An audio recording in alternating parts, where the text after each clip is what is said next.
Hello everyone, today is 24th of April, now it's 8:30 in the morning Moscow time. I'm Levan Gudadze and this is my first update for the day in which I'll share all the main news that are making headlines in Russian media outlets and Russian language pages on different internet platforms. There are plenty of very interesting developments and news that I like to share with you for this moment, and I'll try to do it as fast as possible to make this update a little bit shorter. And first of all, some news from Zone of Special Military Operation. And first of all, from Ocheretino area, according to latest reports of Russian military channels, Novobakhmutovka settlement on the southern eastern side of Ocheretino is under full Russian control now. And Ukrainian defense lines collapsed in this settlement, and Russian units established control over it basically, almost in a single day. And same time, information is coming in about Ocheretino that Kiev regime forces, despite attempts, are unable to stabilize the situation, and the Russian forces gaining control over their more and more territories. According to some channels, Russian forces controlling entire Ocheretino and Ukrainian units withdraw from this settlement. According to other accounts, Russian forces controlling about 70% of this settlement. In any case, initiative is in Russian hands, and probably today we will learn that Ocheretino is under full Russian control. Maybe somehow Kiev regime will manage to stabilize situation for a couple of days, but in any case, fate of Ocheretino is sealed. It will be liberated by Russian armed forces in fairly short time. What is also interesting about this direction, which is of course northern flank of Avdiivka sector, is that several units from several brigades refuse to obey orders and conduct counteroffensive operations in Ocheretino. Among them, according to some reports, 47th Mechanized Brigade, which was completely withdrawn after disobeying orders from line of contact. And this 47th Brigade, Mechanized Brigade, is somewhat interesting because it used to be perceived as a kind of elite force of Kiev regime. It was deployed in Avdiivka direction when Russian forces liberated Avdiivka and conducted further offensive operations. This brigade was armed with not just M2 Bradley infantry fighting vehicles, but also M1A1 Abrams tanks, and they lost at least 5 of them in Berdichi area, and it seems like losses on part of 47th Brigade is much bigger than we know about. Otherwise, I don't think the regime will withdraw this brigade from a line of contact, despite complaints from military personnel of this brigade that they are too tired, exhausted, because they are basically on line of contact for almost a year, and they were demanding to be replaced. In any case, initiative is in Russian hands, of course, not just in Ocheretino direction, but all along the front line. And whenever Russian forces are increasing pressure on Ukrainian units on any of the directions, we are clearly see that Kiev regime forces are unable to hold on to their positions, and usually their defense lines are collapsing and Ukrainian units are running away. This is a quite indicator about overall state of Ukrainian armed forces or Kiev regime armed forces. They are quite close to brink of collapse. That's what I will say. But in any case, this is it when it comes to short summary. Main news, as I said, is that in Ocheretino direction, Russian armed forces establish control over the Novobakhmutovka, and most likely Ocheretino itself will become under full Russian control in fairly short time, maybe even today.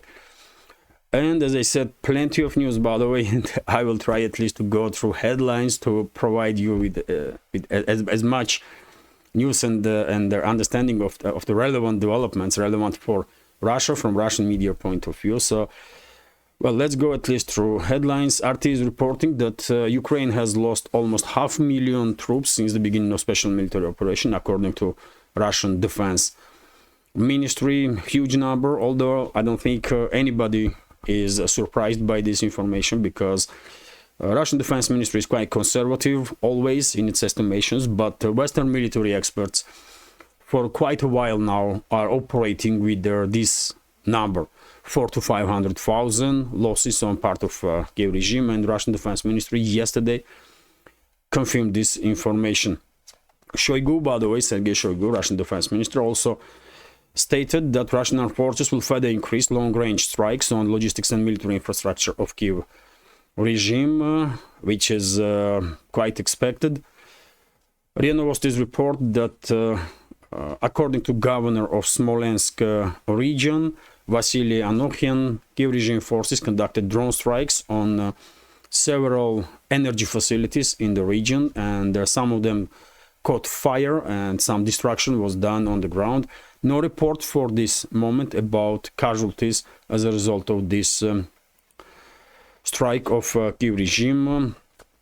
Vzгляд newspaper is reporting that US Senate voted for this so-called Ukraine aid, which is basically a packet of draft bills. It's not just Ukraine, but it's also Israel and Taiwan. They will also, for them also, there will be allocation of some tens of billions of dollars, although Ukraine formally will receive 61 billion, about 61 billion US dollars, although of course 80%, 90% of that sums will eventually end up in pockets of corrupt US officials and on bank accounts of US military industrial complex. As I predicted from very beginning of the entire this story, I guess Biden today will sign this bill and it will become official. RBK News Agency is reporting that Ukraine most likely will receive from US military aid package in upcoming days for $1 billion in this military aid package will be HIMARS, long-range missiles, including ATACMS, 155mm shells, also anti-tank, TOW and Javelin missiles, Bradley's M2 Bradley infantry fighting vehicles, some other equipment. Overall package may be for about $1 billion. As I said many times before, no matter how much weapons Western so-called elites gonna deliver to Kiev regime, outcome of this conflict is already known. Russia is victorious and will be victorious. It's only a matter of time, and eventually Western ruling class will come to terms with this reality. RIA Novosti is and main issue, by the way, for Kiev regime is not weapons. Although weapons are issue also, but main issue for Kiev regime is the lack of manpower.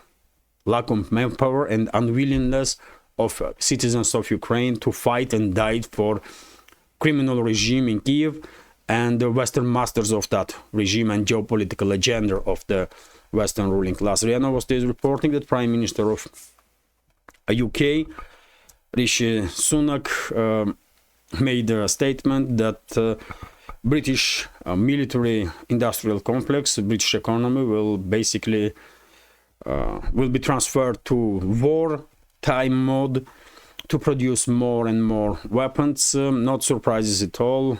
I said so many times in previous updates that all this scaremongering tactic that was deployed by Western ruling class when they were almost on daily basis scaring people that, well, Russia will attack today, tomorrow, day after, in 1 year or 5 year times. All that stuff was done to scare people as much as possible and then allocate as much taxpayers' money for military industrial complex and for their own pockets as much money as they want, and that's exactly what is going to happen. TASS news agency is reporting that Russian Defense Ministry, first time since the beginning of special military operation, reported about destruction of the MIM-23 Hawk air defense systems in Ukraine, which was provided to Kiev regime, of course, by NATO. RIA Novosti is reporting that Greece refused to deliver its air defense systems to Kiev regime, according to radio station Real FM.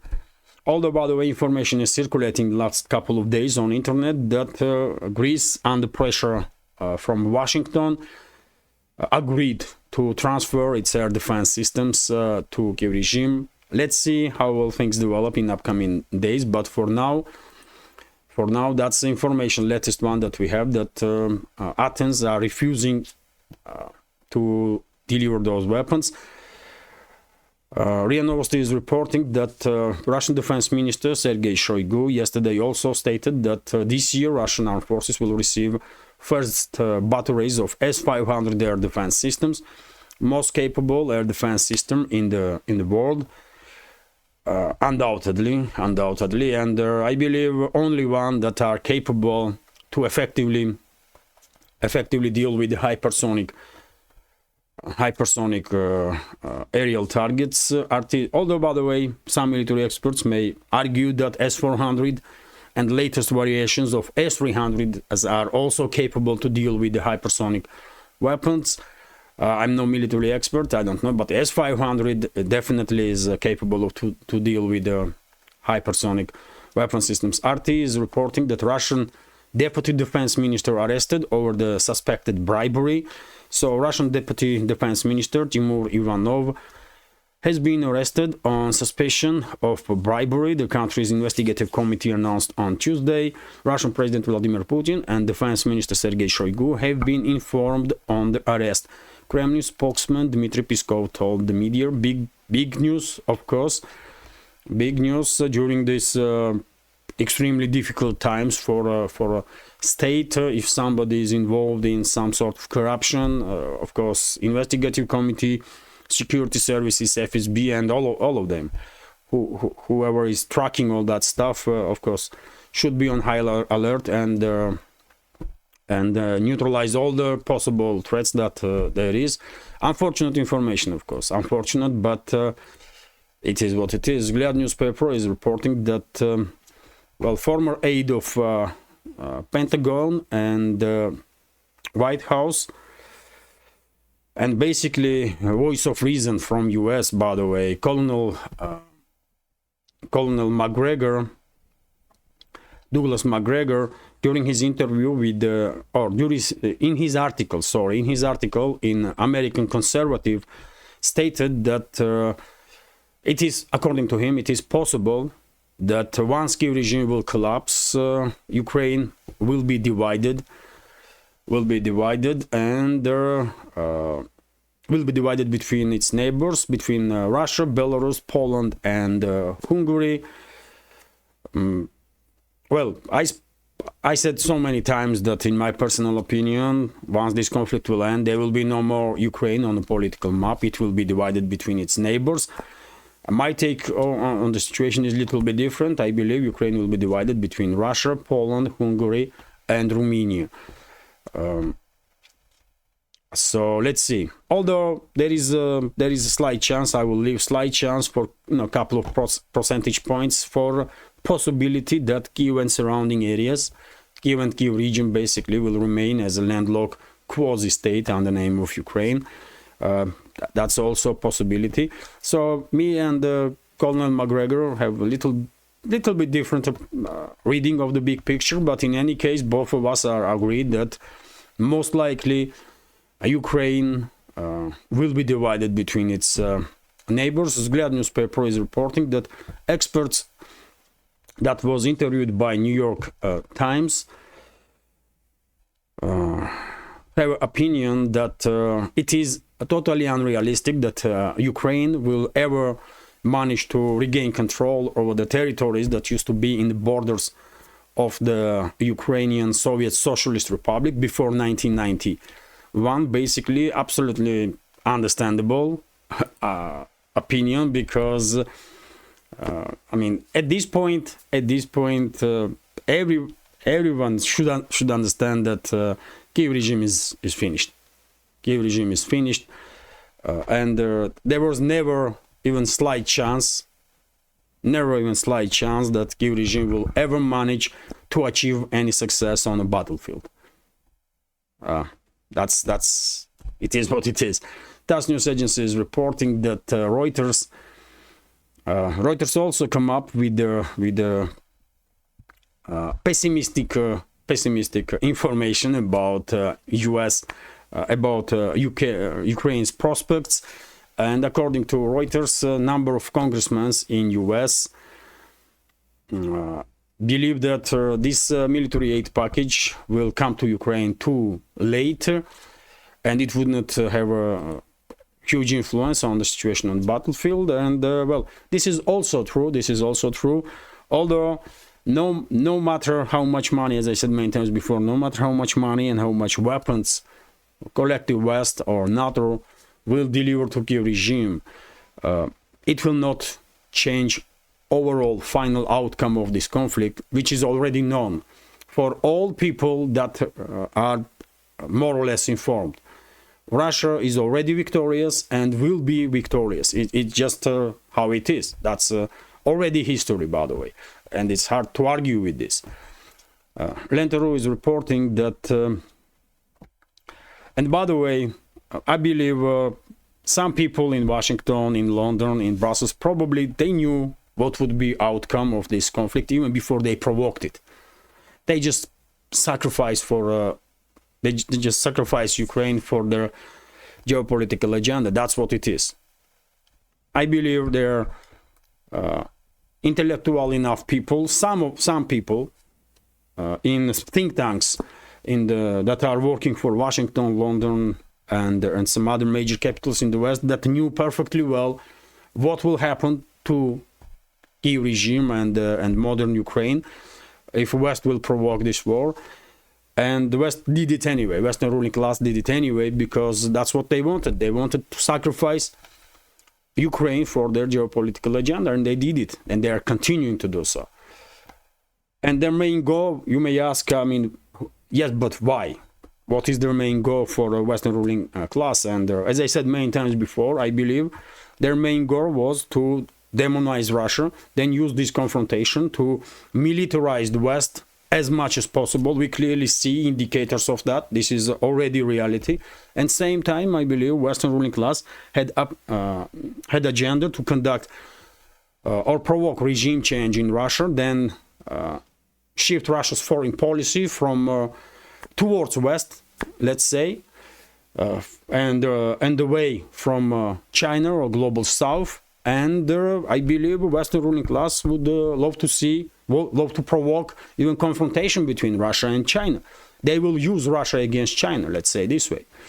That's what they wanted, but they failed. They are failing, at least for now, and let's hope it will stay this way, and Western ruling class would not be able to provoke any more conflicts anywhere in this world. Anyway, let's continue. Lentaro is reporting that it is already known when inauguration of the Russian president will take place. It will happen on 7th of May, 2 days before a great celebration of their Victory Day. RT is reporting that in Moscow, trophy equipment of NATO have been seen.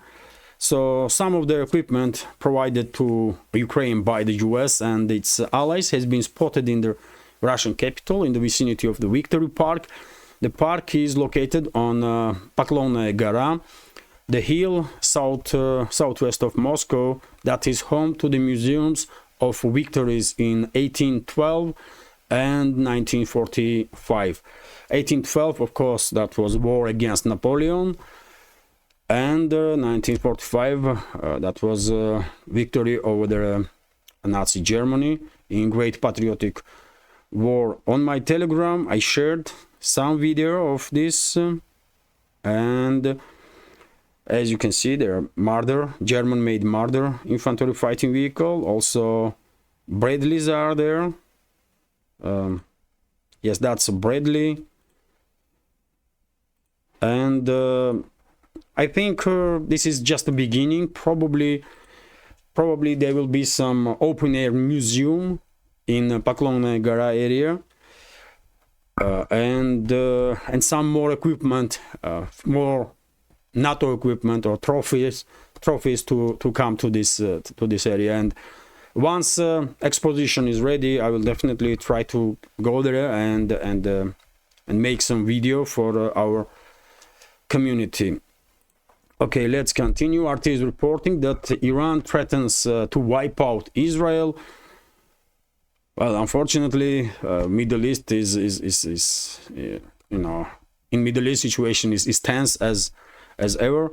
Iranian President Ibrahim Raisi has threatened Israel with annihilation if it attempts to attack Iran again. Raisi arrived in Pakistan on Monday for a 3-day visit. He addressed the recent tensions between Tehran and West Jerusalem at an event in Punjab on Tuesday. Well, let's hope none of these countries, not Iran, not Israel, will not attack no more each other or each other's interests.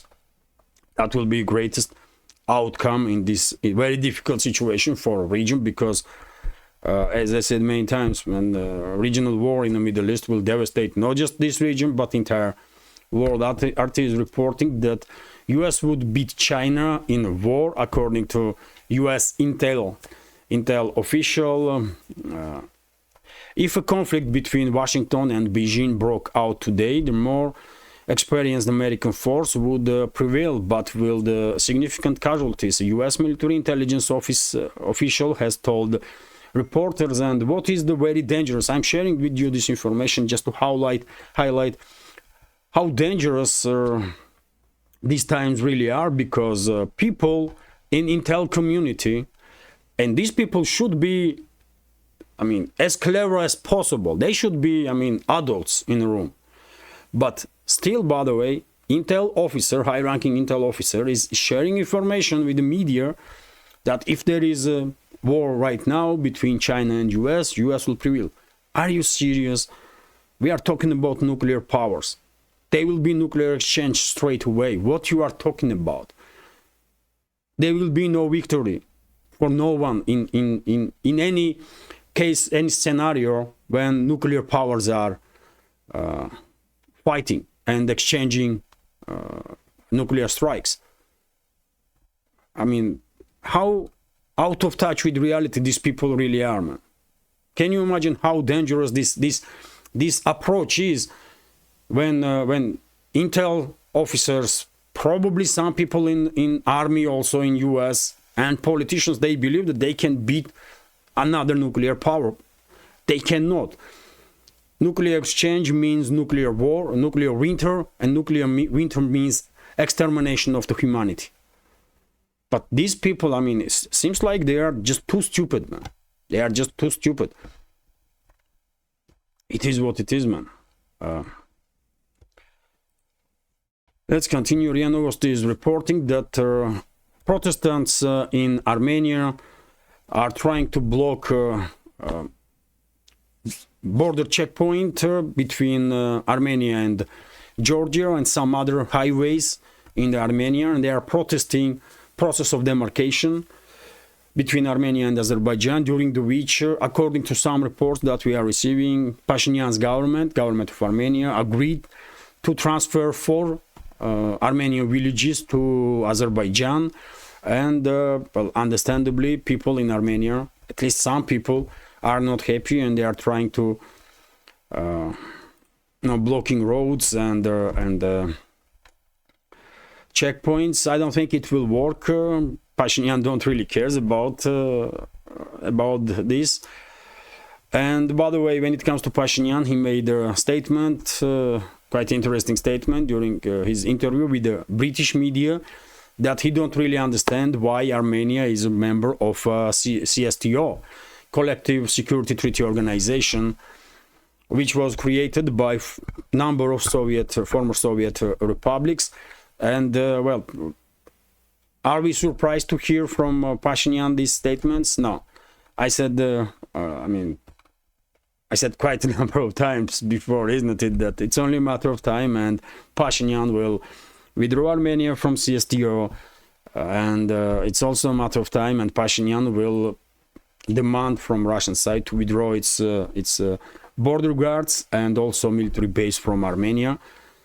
Just mark my word, that's how it's gonna be, because Pashinyan is an asset of the West. It's just and he will do whatever he is told to do, whatever is ordered, and he will destroy relationships between Russia and Armenia. He already did significantly damage these relationships. Vzglyad newspaper is reporting that Prime Minister of Georgia criticized head of EU diplomacy.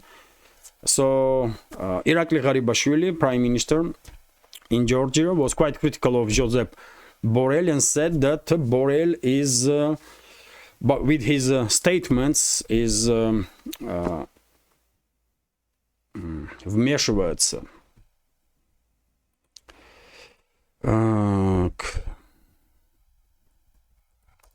Interferes. Yes, Josep Borrell is interfering in internal affairs of Georgia. And of course, we are talking about this draft bill about foreign agents that Georgian ruling party wants to, wants to implement. And this draft bill already have been voted in the first reading, and in fairly short time, probably there will be second reading. Although President of Georgia, who is Salome Zurabishvili, who is definitely asset of the West, I believe, already said that she will veto that bill.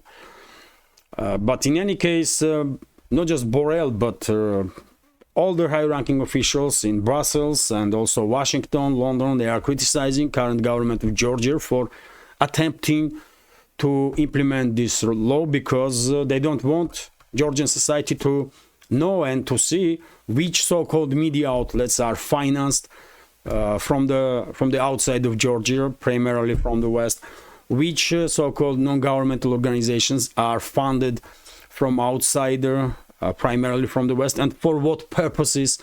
And of course, they don't want to their assets to be disclosed in Georgia.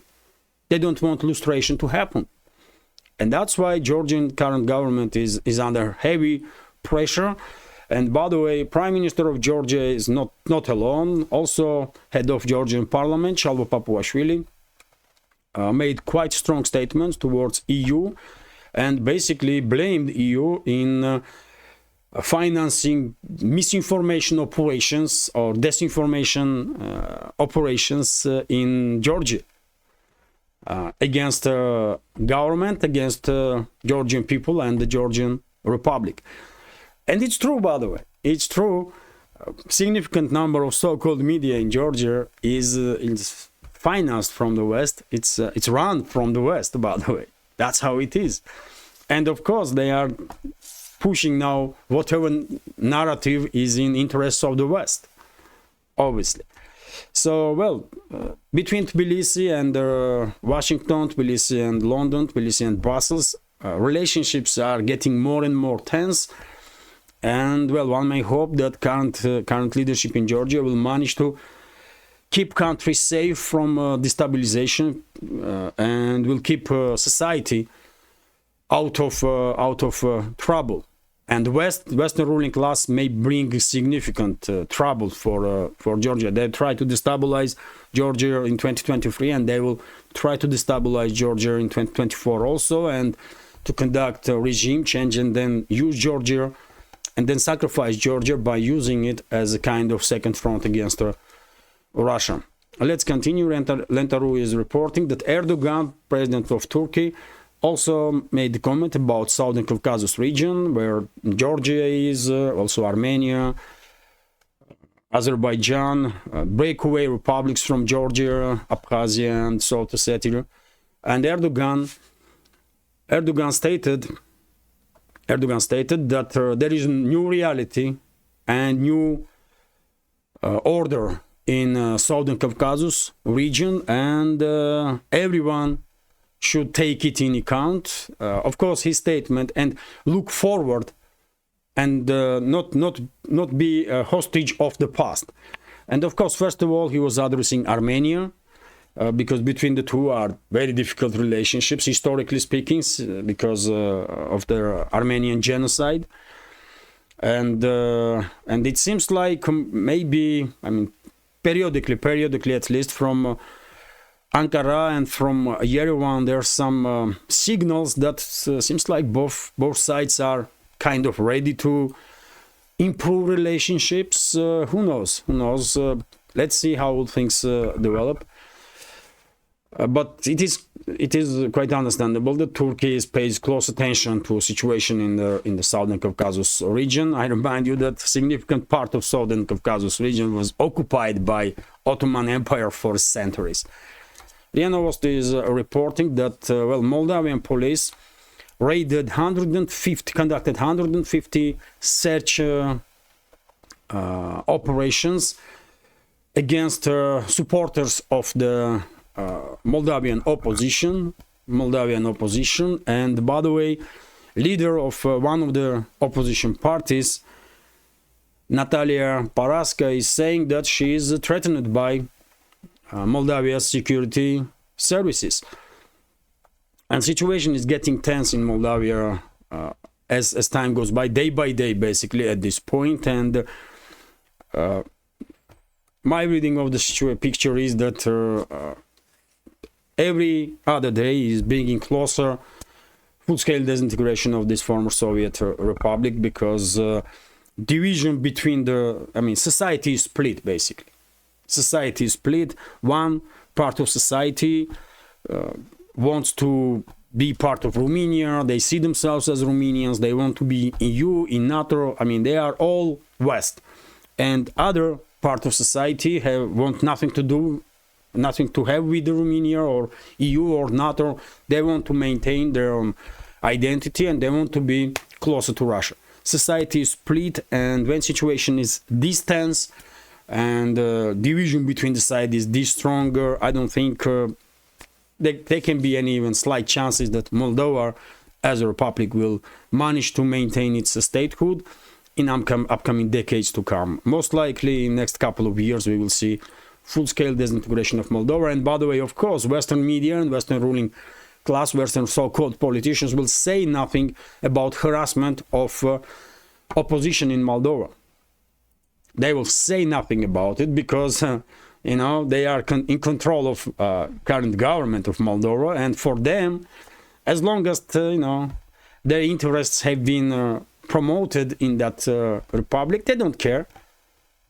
They don't care. It's all democratic, by the way. It's all good. And this is not even double standards, by the way. This is RT is reporting that EU state threatens to close Christian monasteries over Moscow ties. Orthodox Christian monasteries in Estonia could be forced to shut down if they do not sever their ties with the Russian Orthodox Church. The EU state's interior minister Lauri Lanemets has warned, speaking to the news outlet ERR on Tuesday. He claimed that such links pose a security risk to the country. The minister visited the Pukhchitsa monastery on Tuesday to explain to its leadership the government's position that all churches, parishes and their monasteries that are subordinate to Moscow Patriarchy and essentially to the Kremlin regime and related security issues must take steps to stop the subordination. By the way, these sick animals in Estonian government, these sick Russophobe animals that see Kremlin agents everywhere, these sick motherfuckers are dangerous, by the way. This is fascists. These animals are fascists, by the way. I'm refusing to call them humans. These fascists, look what they are doing, by the way. They are attacking church now. And they are demanding from priests to commit unforgivable sin, to break away from Mother Church. What are you talking about? This is crime, by the way, but yet again, will Western media or Western politicians say, so-called politicians, say something about it? No, because they know perfectly well. All these three republics, by the way, Estonia, Latvia and Lithuania, they are run by fascists. And I'm not exaggerating even slightest. They are fascist animals, by the way. That's what they are. Unbelievable, man. Unbelievable. Disgrace for humanity, man. That's what those creatures really are. RT is reporting that neutral, so-called neutral Switzerland is blocking 14 billion worth of Russian assets. The value of the funds dropped by nearly 2 billion last year, Swiss authorities have revealed, and Swiss government is now considering further steps in regards to Russian assets, in regards to sanctions against Russia, and the decision-making process will be dependent on decisions in other Western countries, other enemies of Russia. And well, that's comes from country that claims to be neutral. I mean, as I said, Switzerland as a neutral state is finished. That's it. There is no need even to explain anything at this point.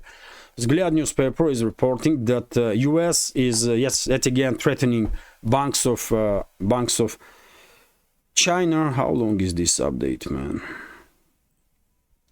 35 minutes, okay. So U.S. is threatening banks of China for cooperating with the Russian businesses, and according to Wall Street Journal,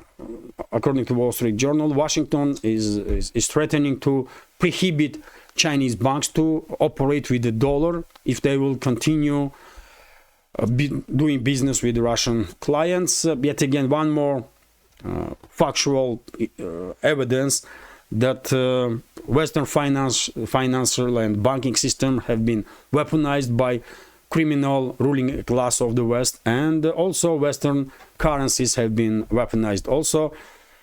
I mean, it's so obvious that BRICS and Shanghai Cooperation Organization and the rest of the world, basically outside of the collective West, definitely needs to come up with alternative financial and banking system and alternative world reserve currency. It's just too obvious, man, and it will happen. It will happen and I hope sooner than later. TASS news agency is reporting that President of Russian Federation Vladimir Putin spoke about Russian railway network in Siberia, Trans-Sib BAM, and he said that in current year there will be 42 million tons that will be transported through railway network in Russia. In next 10 years, by the way, this number might reach 270 million tons. Big ambitions, very ambitious plans, but it's realistic if we take in account that well, Russia is and will be major transit hub for Europe and the global South, and therefore I believe Russian railway network will have immense demand, and also I believe in Northern Sea Route. By the way, Northern Sea Route will become a major shipping line also in upcoming couple of decades.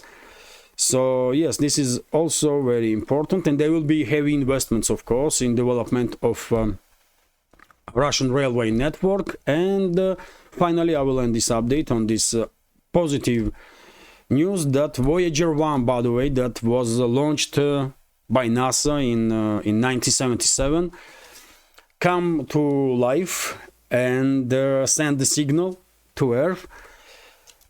And for last couple of months, for last 4 or 5 months, Voyager was there was no signals from Voyager, and scientists were thinking that maybe that was it for this spacecraft, but not. It come to life, and NASA experts are working now to continue to receive scientific data from this probe, which is, by the way, somewhere on outskirts of our solar system.